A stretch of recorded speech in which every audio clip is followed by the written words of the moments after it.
Save big during Labor Day at Lowe's. Get up to 40% off select major appliances. Plus, buy more to get up to an additional 20% off. Shop even more savings with 3 Stay Green 1 cubic foot vegetable and flower garden soil bags for $10. This Labor Day, take care of your home for less at Lowe's. We help, you save.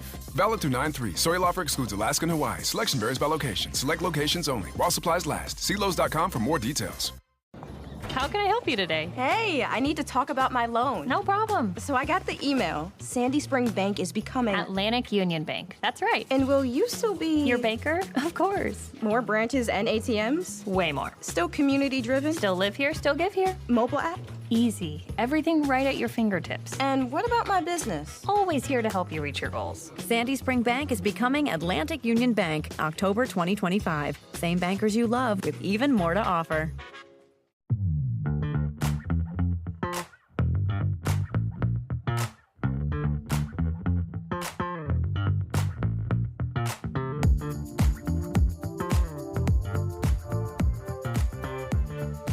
If you've ever found yourself watching baseball, found yourself relieved at the thought of not seeing your team play a last place team again for the remainder of their regular season, well, you might just be a fan of the 2025 Philadelphia Phillies, and that opponent might just be the Washington Nationals, who played the Phillies a little bit closer than the last 7 games would indicate. The Phillies, of course, were in Washington, D.C. for 4 prior to our last episode and played 3 more here in Philadelphia, where even though the Phillies took 2 of 3, it was interesting.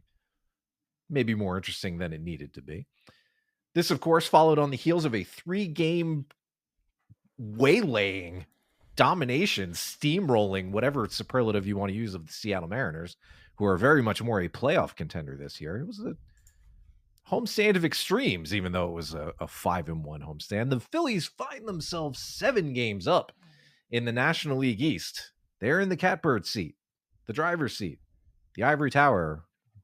I'm using all sorts of metaphors and figures of speech here. All that is to say, Phillies and Mets play 3 games in Queens starting on Monday.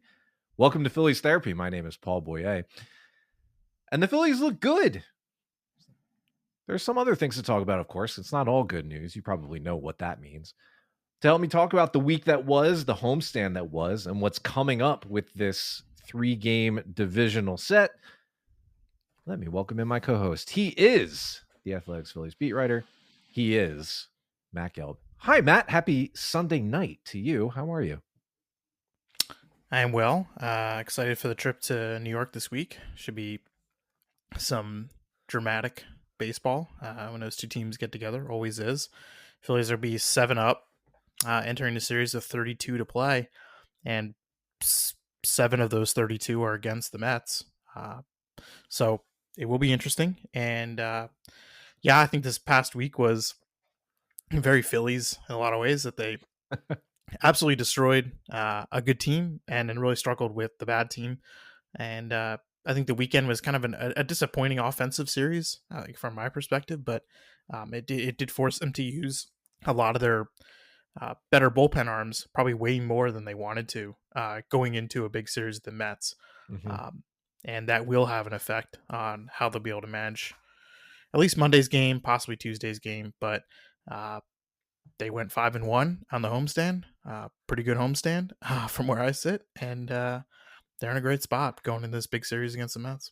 Yeah, it is a little tricky not having Monday as an off day following the Sunday game. They pick right up with this series against the Mets and then have 4 against the Braves back at home starting on Thursday. And as much as I want to be like, yeah, it's kumbaya, it's hunky-dory, all they really need to do is win 1 and waste the Mets' time, which is true. At the very base level, it is true. They have a chance now with these 7 games over the next couple of weeks against the Mets to really kind of put the boot to the neck here and not really give the Mets a chance to get back in this thing, because the Phillies are 7 games up. It's a really good spot to be in. If they do have a disaster and get swept, which we hope they don't, obviously, they'll still be up 4 games, which is good. But this is an opportunity for the Phillies to really put some distance in there and really pad their lead, really solidify their standing atop the division, really continue to fight for one of those buys, which I think for this team in particular is looking more and more important. Without Zack Wheeler, who will certainly and confirmed and definitely miss the rest of this season and potentially part of next season, it will be important for this team to get their ducks in a row. Right now, Milwaukee is pretty far out in front for the top seed in the league. The Phillies are fighting it out with the Padres and the Dodgers and the Cubs for that second spot, really, if the Cubs catch the Brewers. So, Matt, I found myself a little bit frustrated, probably like, the Phillies probably were. And, you said you were maybe a little confused at the offensive showing again, because the Nationals were not the pitching team that the Mariners are. And the Phillies just opened up on the Mariners. They dropped 39 runs, on them in 29 runs. Yeah, I had it right the first time. 29 runs in 3 games. Really fired on all cylinders. I know they lit up 7 runs in the first game, but boy, just about every part of that series went according to plan. Then the Nationals come in and it's like, yeah, okay, losing 5-4. You can chalk that one up as, just kind of losing a Taijuan Walker start in the midst of all this and not really think about how it all actually went down. Then they pick up a 6-4 win with an Aaron Nola quality start, but things get a little closer than they probably needed to be toward the end there. And then, of course, today, with a 3-1 lead going into the 9th, Ryan Kirkland comes on for the save to prevent Joan Duran from taking the mound for the 3rd time in 3 days. He gives up a home run to Luis Garcia, who was one of many Nationals hitters who had a pesky series. Got it to within a run, but he finished it off. And the Phillies take the series. So, Matt, that's all well and good. I think now everybody's attention is immediately turning to this Mets series. But the Phillies are going to have to navigate this, next series, the Braves, the remainder of their schedule this year and the playoffs without Zack Wheeler. It was confirmed over the weekend that Zack Wheeler will undergo another procedure. This one, venous thoracic outlet syndrome surgery, which is a lot of words to say that Wheeler's 2025 season is over. His chance at returning for the playoffs is gone. And this will potentially have an impact on his 2026 as well. The early timetable for recovery clocks in at 6 to 8 months. Matt, you've been a little bit closer to this than I have. I know we're both a little bit out of our depth when it comes to the actual medical portion of all of this, but it's been a tricky one to navigate the whole way. Really, what have you learned as the Phillies have informed us of Zach's status and his procedures, plural, at this point, and what the road ahead might look like for him, not just as a baseball player, really, but making sure he has good health and can avoid something like this in the future as best he can? I mean, well, as far as his personal off the field health goes, I mean, he's in good shape. I mean, the fact that they got the blood clot when they got it, pretty important in this whole grand scheme of things. As far as his baseball future, this is the best read on it that I've gotten, and this is talking from a lot of non-Phillies people, and this is people who are in baseball, who've either gone through it, who have had players go through it, who, medical experts who are not treating Zack Wheeler, obviously, and don't know for sure. But this is the best estimate I've got, and that is, it's a coin flip. I mean, this procedure, there is just a high level of variance from pitcher to pitcher and from case to case. It is a risky procedure. It is not a slam dunk. Certainly not with a guy who's going to be 36 years old. And I think the consensus generally is that Zack Wheeler faces a major hurdle here to continuing to pitch at an elite level. Like, I have no doubt that this guy will come back and pitch. I think that's pretty clear. I mean, there are questions. People are like, is he going to retire? It's like, no. Like, he's coming back. Like, he's going to have the surgery, and he's going to go through the rehab, and he's going to do everything he can to be an elite pitcher again in 2026. Whether his body allows him to do that, I think is no one can say. I mean, I see people throwing out, percent chances that he comes back at a high. I mean, it's just insane. Like some of the conversation about this, because I think the consensus about this surgery is that it's a complex rehab and a complex, path to recovery. Now, with that said, he does have like the less bad one. He has the scarier one, and that involved a blood clot, which, Yeah, if right. not treated when it was treated, is, a potentially life-threatening ailment. And it was treated, it was removed. But the guys who have had the most issues are the ones who had the nerve-related TOS. And that is because generally it's not detected right away. It's because generally a lot of pitchers will pitch with the condition for quite some time, because it would just present maybe in some numbness in their fingers or their hand, and they would just pitch through it. And generally, to pitch through that to compensate, they're making changes to their posture, their mechanics, they're developing bad habits. They're pitching with this nerve issue for a prolonged period and causing some real damage. And then once it's really detected as, oh, this is thoracic outlet syndrome, by the time it's treated and the rib is removed as a part of the procedure, to release the pressure on the nerve, there's been so much damage done already. So I think in Wheeler's case, this was, as Paul Buchheit, Phillies head athletic trainer, identified, this is an acute issue. This is something that did not present until, really right at the end, when his arm got really heavy and there was a lump and he had a blood clot, and they treated it immediately. So coin flip, which is tough to think about, right? Those are some heavy thoughts, because we're talking about one of this generation's best pitchers, and a guy who very much we feel like had unfinished business, not just personally but also on a team level. And it affects the now and the later, and we can talk about the ramifications for the Phillies. But it's tough news, I think, for a lot of Wheeler's teammates, for a lot of people in the Phillies organization. It is not the worst case scenario. I think the fact that that they identified it, that he's going to have the surgery, they consulted, TOC, Tournament of Champions, TOS, table of contents, TOS experts, specialists to get an idea, and coin flip, and it's, I mean, you take, everyone, we've really identified Merrill Kelly as probably the most relevant and recent comp, right? Because the age is he was younger, a couple years younger, a little bit, but Kelly had the surgery, he had the blood clot, he had the not the nerve related TOS, he had the blood clot that led to the vein issue. He had his surgery on September 9th, 2020. And he came back and made the start in the second game of the season in 2021. So he's back in April. He was on the shorter end of that 6 to 8 month timeline. Basically 6 months. He's back, and Wheeler should be able to start throwing like 8 weeks after the surgery.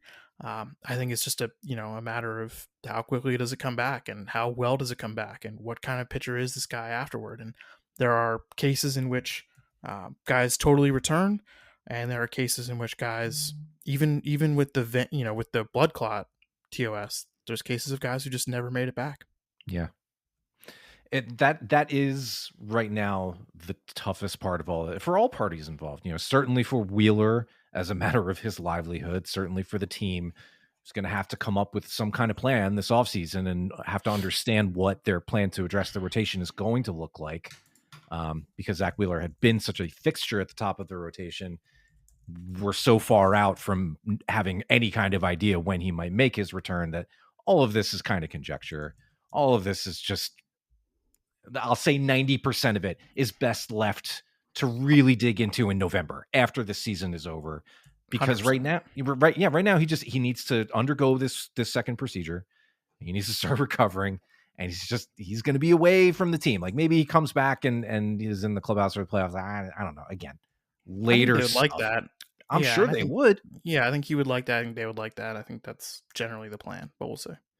I mean, what the toughest thing is, like you just identified, I mean, like he goes from being a constant, a guarantee, as close to a guarantee as you get, a certainty, and now he is very much an unknown moving forward. And that is a wild swing of events, when you think about both the short term and the long term for this franchise. How can I help you today? Hey, I need to talk about my loan. No problem. So I got the email. Sandy Spring Bank is becoming... Atlantic Union Bank. That's right. And will you still be... Your banker? Of course. More branches and ATMs? Way more. Still community driven? Still live here, still give here. Mobile app? Easy. Everything right at your fingertips. And what about my business? Always here to help you reach your goals. Sandy Spring Bank is becoming Atlantic Union Bank, October 2025. Same bankers you love with even more to offer.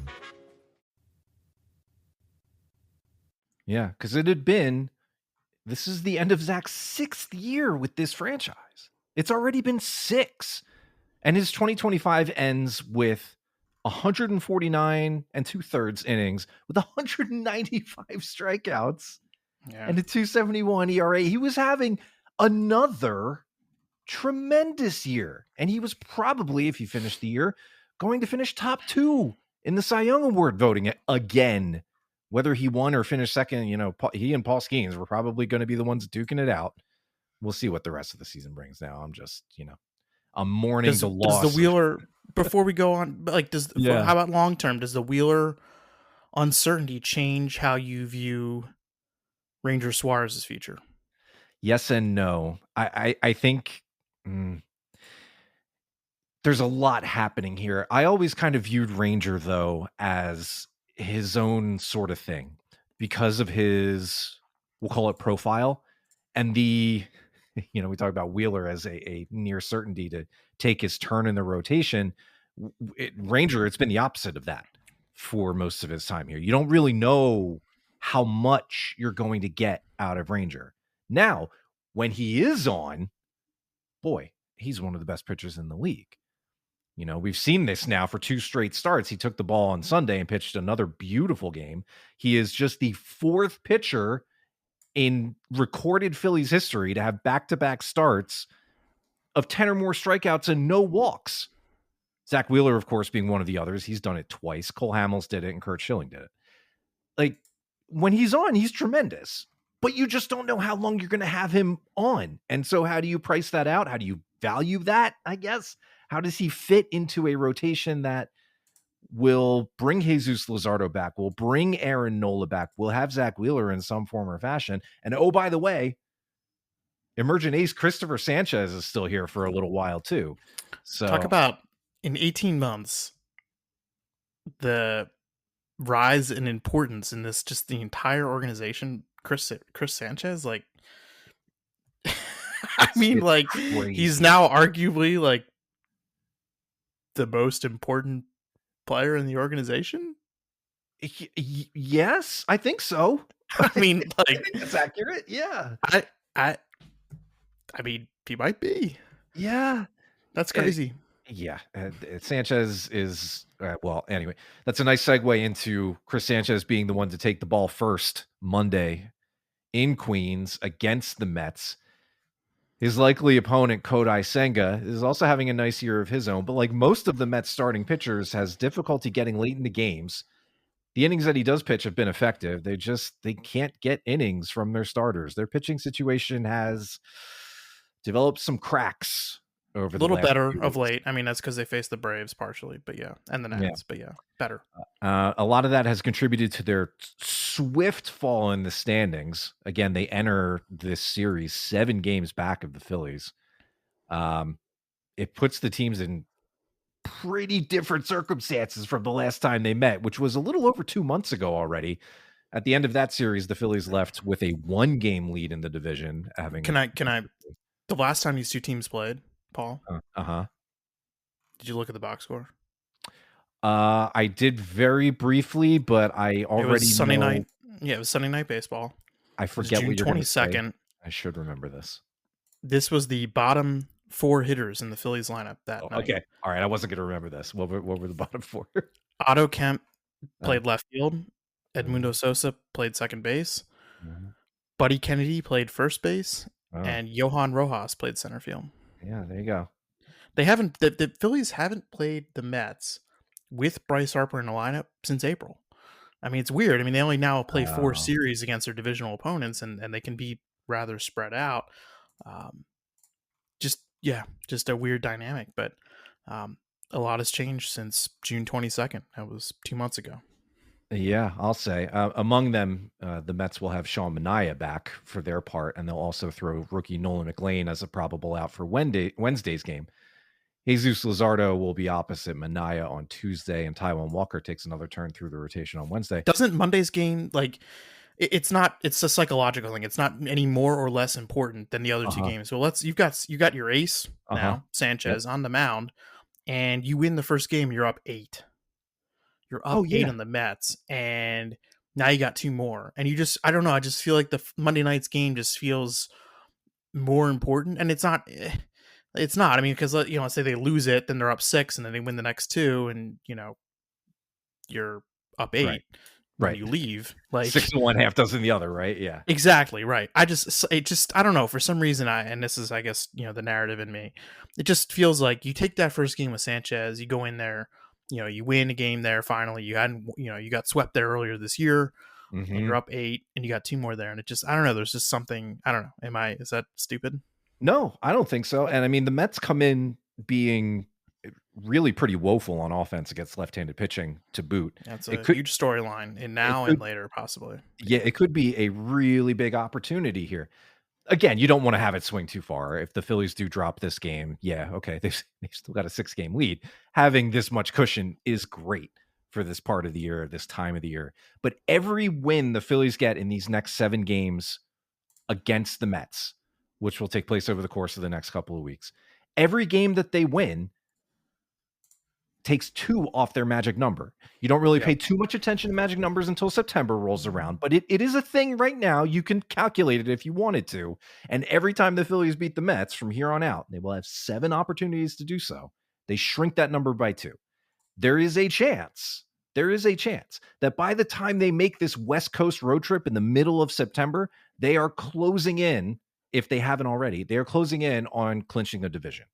In a good world scenario here, where we don't have to worry about the West Coast Demons doing weird things. If the Phillies take care of but I mean, those Dodgers, to me, the 3 games on the schedule that are most important out of the last 32 are those 3 in Los Angeles for the 2nd seed, because they have major implications for the bye. Yeah. And I would argue that, you know, without Zack Wheeler, the bye has become even more important. I mean, the fewer games you can play in October, the better. I don't want to hear anything else. I don't want to hear about, you know, the rustiness of a bye. I don't want to hear it. I'm sorry. Like, no, you know, if you can play 3 fewer games and set up your rotation the way you want to set it up, your compromise rotation, by the way, like, yes. The stakes there, by the way, again, that series is the 15th through the 17th in LA. Because the Phillies took the first series against the Dodgers in Philadelphia, this is also a 3-game series. If the Phillies win this series, they hold the season tiebreaker, which means if they finish with the same record as the Dodgers, both division winners, let's say, the Phillies would have the tiebreaker to, let's say, also Milwaukee holds on to one of these, to hold on to the 2nd seed and the bye, which is what we're all talking about here. That's huge for this team. You don't want to have to subject yourself to a 3-game series to decide your playoff fate. Like this, the wild card series is a bite the nails off your fingers. Yeah, and we've discussed this. I mean, it's clearly, I mean, so right now, Fangraphs gives them 92% to win the division. You think that's? I think that's accurate. I think that's accurate. If you're sitting 7 games up with, you know, just a little over a month essentially to go, yeah, that sounds about right to me. And the Phillies have a chance to really solidify things here. You know, I've felt burned by the Phillies letting the Braves in consecutive years, a couple of years ago, clinch the division on their field in Citizens Bank Park. That sucked. I didn't enjoy any part of that. I got that the Phillies got their revenge, took them out in the playoffs twice, and that was excellent. Do not get me wrong. But I would really love to avoid seeing some kind of annoying thing happen here. I don't want to see the Phillies like let the Mets back into it. The Mets struggled mightily for a while, and that put the Phillies in this position. The Phillies have been playing really, really good baseball lately, and that's why they have this lead. I don't want to see them let the Mets get hope. This is a chance to really, you know, put it in the vice grip, right?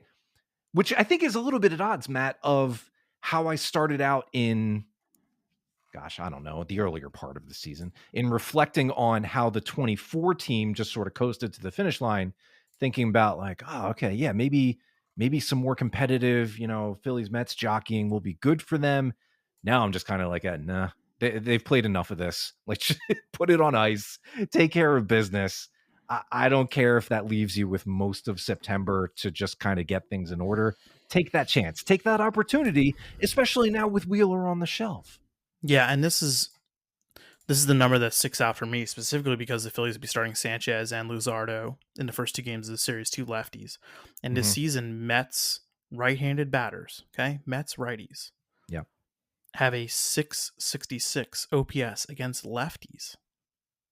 man. I mean, that is a stunning number. I don't know where it ranks in the league, but it's got to be near the bottom. And I'm just looking at Francisco Lindor is a 662 batting as a right-handed hitter there. Even Pete Alonso is only at 776. Yeah, they just haven't done damage. And that speaks to, this kind of dynamic is happening across the league for some reason, which is like really weird. Stephen Nesbitt at The Athletic wrote a big story about it. I thought it was really interesting. But the Mets ranked 25th in baseball in that split. Right-handed batters against left-handed pitchers. Huh. And it's one of the reasons why like we should talk about this guy a little more, but they were trying not to use Tanner Banks in Sunday's game. Because currently Tanner Banks has got the 10th best OPS against lefties this season, and the Mets do have quite a few lefties in their lineup. And I know we're talking about the right-handed batters, but you've got Soto and McNeil and Nimmo and Sure.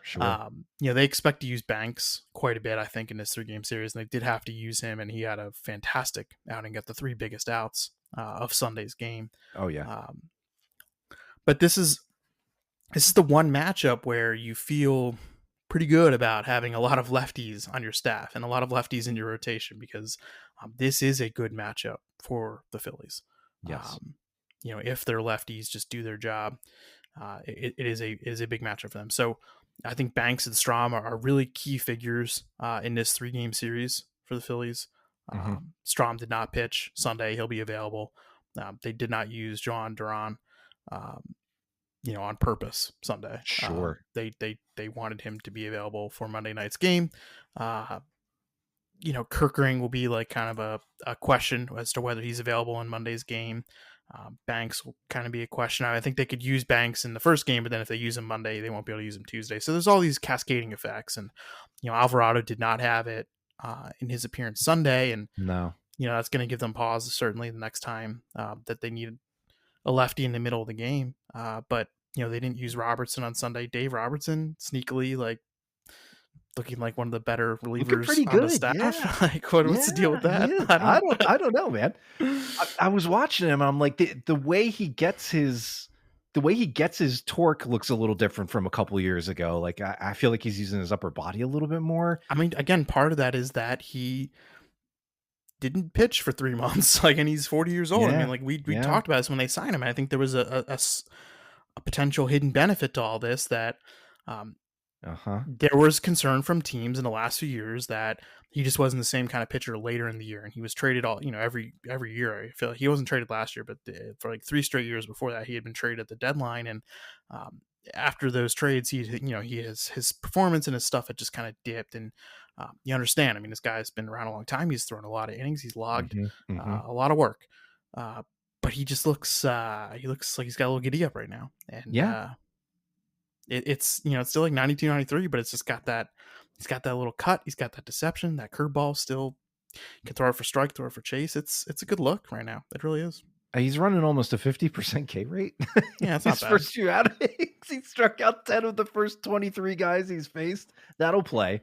It's been really nice so far having D-Rob back in the mix. He's been a really welcome addition. And he's going to factor into things. But yeah, I mean, I think the big matchups will be, how do they use, when and how do they use Strom and Banks, in the Mets lineup. And there's a lot of opportunities for them because as we've laid out, it's not just lefties that they can be effective against, especially Strom. Strom to me is a big player in this series because Strom has typically been better against righties anyway. or about even, but I think his stuff is honestly played better against righties, which is weird. And that makes him, given the Mets righties struggles against lefty pitchers, it makes him like a really important figure, I think, in this 3-game series. And can we take a second to appreciate what Tanner Banks did on Sunday? Like, take an extra second to really just kind of lay out there, like he saved the game. He saved the game. I know Kirkring gets the box score save, and he was able to, limit the damage. It was good that nobody was on when Luis Garcia hit the home run, blah, blah, blah. Jose Alvarado, as you mentioned, came in and he didn't quite have it. It was a tight zone. No, but credit, but credit. As soon as he walked that first guy in the 8th inning, they got Banks going. Yep. And Alvarado only faced the minimum 3 batters. So there was a little more pro action, or, I don't know if that's the right word, but a little more aggressiveness from the manager, in pulling the trigger there. So Banks, I don't know what to say. I mean, like, it's not overpowering, but it's just solid. It's just quality, right? It is. It really is. Yes. And like, it's cool to see him get a little bit of attention. He's got an incredible backstory. I mean, this guy turns 34 in October, right? I mean, he pitched forever in the minor leagues, didn't make his debut until he's 30 years old. Went last year from the worst team in baseball history onto a contender. And I thought it was such a beautiful moment after the game Sunday. The Phillies now have this in the clubhouse at home. They have a screen that they I'm not describing it the right way, but if they do interviews in the clubhouse, a lot of times, guys will do it at their locker, but if it's a big group interview, they'll put them in front of this screen. Okay. It's like, so there's like sponsors in the back behind it. Right. Oh, sure. Yeah. And, Banks, from what I can recall, has never had like a big group interview, like in the middle of the room in front of the screen. Okay. And so someone from the PR staff, tells him that, the reporters want to talk to him, and enough people asked for him, and he's going to go in the middle. And, Banks, who is the epitome of like quirky lefty reliever, right? Mustache and all, personality and all, like he is like the stereotype lefty reliever. Yeah. He looks at Chris Ware from Phillies PR and he just goes, "You sure? Like, you sure they want to talk to me? Like, you sure like I'm supposed to go into this thing?" Like, that was, "Are you sure?" And like, that was, I just thought it was beautiful, because he is very unheralded, and I think he has flown under the radar. But I mean, his contributions to this club, and Rob Thompson called him a godsend, which might be a little hyperbolic, but he's been really good. He's been really good, and he's gonna be asked to get big outs in October. Like, I don't see any other way that he's not. I mean, I think I likened him a couple episodes ago to like 2022 Brad Hand. He's better than that. Like, I think yes, he is. He probably deserves bigger spots in Hand, and just really, another. It's similar to the Edmundo Sosa acquisition at the deadline in 2022, right? It was kind of like a lesser move. Yes. And Banks was not a big time move at last year's deadline. It wasn't a big time contributor last year, but was one of those sort of marginal, smaller acquisitions that has really paid off for them. It really has. He entered Sunday rocking a strikeout to walk ratio of almost 6. He's been immensely valuable. And of course, on Sunday, he comes in with the bases loaded, nobody out, facing James Wood. Yeah, and it's CJ Abrams, the two best hitters on the other team. Yeah. And he gets Wood to ground into a double play. Okay, you trade 2 outs for a run there, and then Abrams flies out weakly or modestly to Bader. And that was that. That was the biggest spot in the game. And it felt in control too. It didn't feel like he got away with anything. You look at you look at the pitch maps to Wood, especially everything. The first 2 pitches he threw to Wood were strikes, and they were called balls. So he even got some, he had some adversity within the outing. I mean, he was down, Wood had a 2-0 count on him, and they probably could have both been strikes. So he fights back, gets a double play, and gets the other out. It was, The only one, like, to my mind, that he maybe got away with was the first pitch to Abrams. I think it was a slider that was a little bit up, but that was it. Whatever. Abrams didn't hit it. So then there's another figure in this series who I think is going to factor in somehow, right? I mean, it's almost a layup, but who is the lefty reliever that Banks replaced on the Phillies roster last year? That Banks replaced on the Phillies roster last year? Essentially, who did Banks replace in their bullpen last year? You drawing a blank here? Oh, Greg Soto, of course. Yes. Yeah, the Phillies traded Yeah, away right, Soto right. and then acquired Banks in a separate trade. And Gregory Soto is now in the Mets, and he was the guy who lost Sunday's game.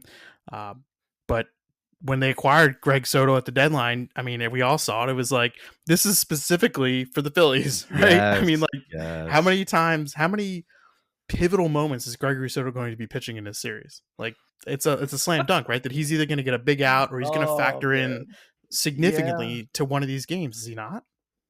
Well, because what other option do they have right now in the back of that bullpen? There's not. I mean, Brooks Raley is their other lefty, but yeah, I mean, Soto is going to be in the guts of the game. Soto's going to be facing Schwarber and Harper. Like, that's a slam dunk, and he's either going to get a big out or give up a big hit, and it's going to be it's going to happen. Like, that's just how it is. That's that's a beautiful segue. I think we have the near term laid out in front of us. The Phillies know that this is their chance now with 7 against the Mets in the next couple of weeks. With, obviously some other important games in between here. We have a 3-game series against Milwaukee at the start of September. With Labor Day series, it results in a Tuesday off day in the middle of that series, which is unusual. Oh, yes, they do the Sunday night baseball at home and play a day game in a central time zone on Labor Day, which the Braves have to do it too. Both clubs. This is an instance where Major League Baseball, I feel like, it has really done a disservice to its teams. I don't want to go on this tangent, but I mean, both the Braves and the Phillies petitioned the league to make it to not have ESPN pick up this game because both are playing in the central time zone on Monday, holiday. And the league said, deal with it. And so credit to both Milwaukee Brewers and Chicago Cubs. They both moved back a little bit the start times of the games. The Braves go to Chicago. I think that game is like 3 o'clock Eastern now, 2 o'clock Central. And the Phillies game in Milwaukee got bumped back, I think, to 4 o'clock Eastern on Monday. 4 o'clock, yeah. So, I think those teams do deserve, it's only an hour or whatever, but I think that was a nice gesture. But the league, shame on the league, seriously. And also we could probably do without this game being on Sunday night, at this point in the year. Like there should be a way to deflect something. I know that's not really a thing. That's not really a thing. You can't do that. I know. But like there should be a way to demote this game out of that spot because it's just that the series is not. Phillies are going to see Sale over the weekend. He is coming back. Right? He's Saturday, coming back. right? And of course he's coming back in time to face the Phillies. Naturally. It sounds like Quantrill, Elder, Sale, TBD. Could be Strider. They've bumped Strider back. He's not been good. Like, Strider might be. Skip him. Yeah. Like if he has another bad one, I think he's pitching Monday. If he has another bad one, I do not think he'll pitch Sunday night, but we'll see. We'll see.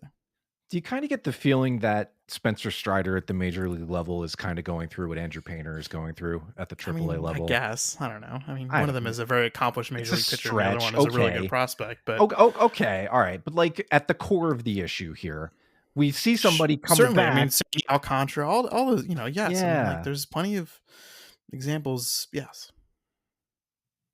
I just wanted to toss that out there. Yeah. I mean, Painter still remains on the radar. I mean, I think his start this past week was okay. Like he got out of a jam, pitched 5 innings. Mm-hmm. Good, not great, which is essentially what his season has been. Good, not great. Mm-hmm. All right, so that's basically that. I mean, the situation is what it is, right? We've hammered it home. The Phillies have a commanding lead right now. It's pretty close to commanding. They're on blown save from a perfect homestand, and they were also really, I mean, they could have been swept by the Nats too. That was it was a strange series. It was a strange series. It really was. I was nervous for a lot of that series. I didn't get to use the stat, but I mean, this was the one stat that stuck out to me from this whole weekend, right?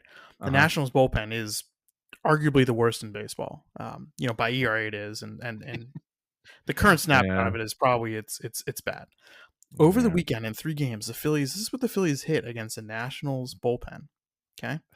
Yeah. They were 4 for 38 with a so it's a 105 batting average, a 209 on base, and a 237 slug. That was against their bullpen in 3 games. It's not good. And Nah. because they didn't tack on, against the Nationals bullpen, I mean, they had to use their guys over the weekend. The Phillies did, and that does affect them a little bit going into this Mets series. So Yeah.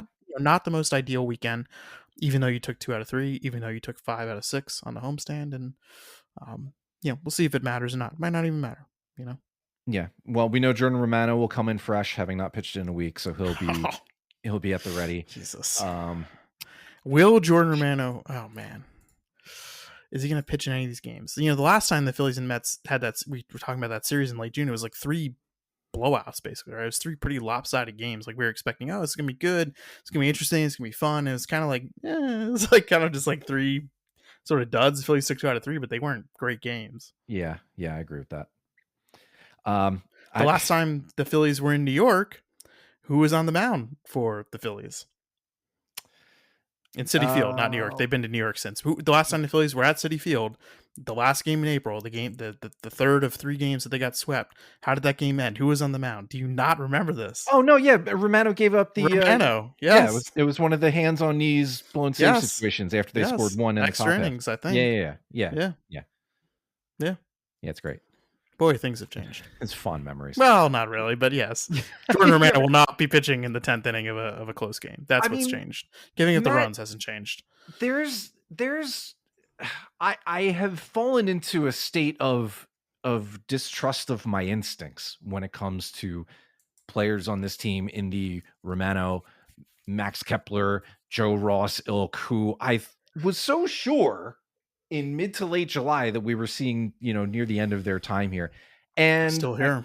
Yeah, they're still here. And apart from Romano, have looked okay. I mean, Kepler's looked better. Okay. Ross hasn't allowed a run in a hot minute. I mean, he was injured for a little bit in there, but I do think there's a game, and it might be Monday's game. Weird. I would not be surprised if on Monday against Senga, it's Marsh, Bader, Kepler. Okay. I would not be surprised by that. And that's another thing too. I liked the bit of swapping Kyle Schwarber out for defense and not swapping out Nick Castellanos for defense. I wrote a little bit about it. There's a little bit on The Athletic about it. Charlotte and I combined to write a story on Sunday just about various little things. And one of them was I did write about just having asked Rob Thompson some questions about why, and really it does sound like reading the tea leaves, listening to people talk. It sounds like the road has been paved, the salt has been laid, there is no black ice, and they are on a path toward Nick Castellanos being lifted later in games for defense. Okay. I think they're on that path. All right. Okay. Hey, look, when you have there is pretty legitimate defensive talent with these outfielders on this team right now. Kepler is a plus right fielder. Marsh is a plus left fielder. Bader is probably a plus center fielder still. His center field is good. I've actually been impressed with his center field. It's pretty good. He gets he gets great reads, great jumps. Yeah, he's not gonna. He's good. He's good in center field. You need that. I understand the placation in the regular season, but in the playoffs, no. I want that hands team out there. I want that hands team out there. And I think they're going to start doing it before the postseason because he can't just do it. And you got to do it before then. Yeah. And I think the road has been plowed. I think it's going to happen. I like the snow metaphor there. I think I don't know why. Why did I go with that? I think one last random observation I had from this Nat series is, you know what it reminded me of? This is more looking ahead to the future. It reminded me of last year's series at home against the Brewers, where the Phillies swept, but they were 3 low-scoring games. The Brewers pitched really well, and we're doing that. We see it in the 2025 Brewers, that really kind of annoying, pesky, very athletic kind of stuff, playing good defense in the outfield, doing their, I really thought they acquitted themselves well. The Brewers did last year. And now they've emerged here this year as, the hottest team going right now and have soared out to a huge divisional lead and have a firm grip on the top spot in the National League.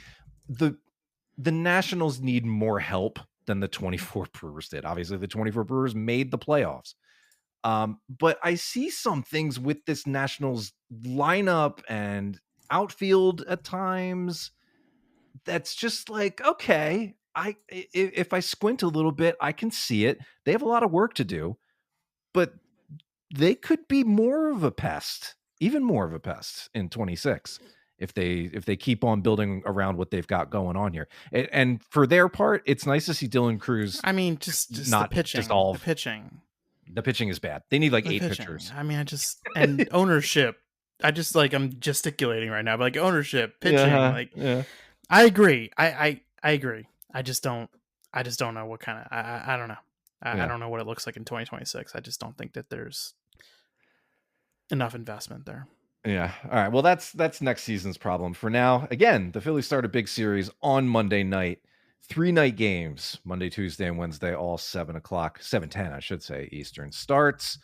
Chris Sanchez. Ooh, 7:10. Yeah, bring back the 6:45s, man. You're loving the 6:45 life, aren't you? Oh, Is 6 this o'clock, Saturday, 6 o'clock. Is this that was the awesome. third year they've done that, or just the second? They've moved it up from like 7:05 to 6:40. I don't know. Yeah. You excited for the Field of Dreams game? Next year, right? That was just I've known about this for a month, and I was sworn to secrecy. And you were embargoed on it. Yeah, okay. That's that's fine. Yeah, better than Williamsport. It's sandwiched between like a St. Louis and Minneapolis road trip. So I think they're in St. Louis, and then they go to Iowa, and then they have an off day, and they go to Minneapolis. It's just the one game, right? Just one game. Yep. Yeah, that's the weird part to me. It feels like another London in a strange package. Well, at least they only have to go to Iowa and not Yeah, across right. the Atlantic Ocean. It's not a Although 5 some hour would say time. getting to Iowa might be just harder than getting to Dyersville, Iowa. Might be harder than getting to London. Oh, God. All right. That's another thing for next year. All right. Anyway, big things coming this week. It should be fun. I hope it's going to be fun. Phillies Mets games are always weird in their way. So I'm sure we'll see something funky happen over the next couple of days. Phillies have a chance to put the boot on the neck. They have a chance. They could really make things happen here. They can make all of our lives easier, and we could coast into next weekend feeling better about ourselves and enjoying our long Labor Day holiday weekend. Or the more likely outcome is that we probably don't feel that good, but I guess we'll see. Time will tell. Chris Sanchez takes the mound to start things off, and you have to feel as good as you can possibly feel about that string of words. And we'll see where the rest of the series takes us from there. Matt, before we sign off for this week, any parting words? Any words of wisdom or things to look out for on The Athletic? No, I'm excited. I'm excited to be in New York. Love watching games there. Great ballpark. It'd be a great atmosphere. I think my kids don't start school until after Labor Day, but I wonder if school has started up there. I don't know. I mean, the crowds should be really good. Mets have been drawing better. So really excited. It's gonna be cool. Really excited. Yeah. I'm in that TV network, so I will have Gary, Ron, and Keith on my TV as I am blacked out good. from NBC Philadelphia. They are very good. They said you're blacked out. You're going to be blacked out watching these games. If they play each other in the playoffs again, I probably will end up that way. So I hope for their sake they get that seed. Like it's on the table. Within the realm of possibility. I know. If the Mets are firmly the 6. I know. I don't want to talk too much about it yet. That's a September problem. I'm not going to think about it. I'm going to be zen. I'm going to enjoy the rest of this regular season, and I'm going to end this episode because I think we've run out of things to talk about. Should be fun. Enjoy the games. Division week, 3 in Queens, 4 at home against the Braves.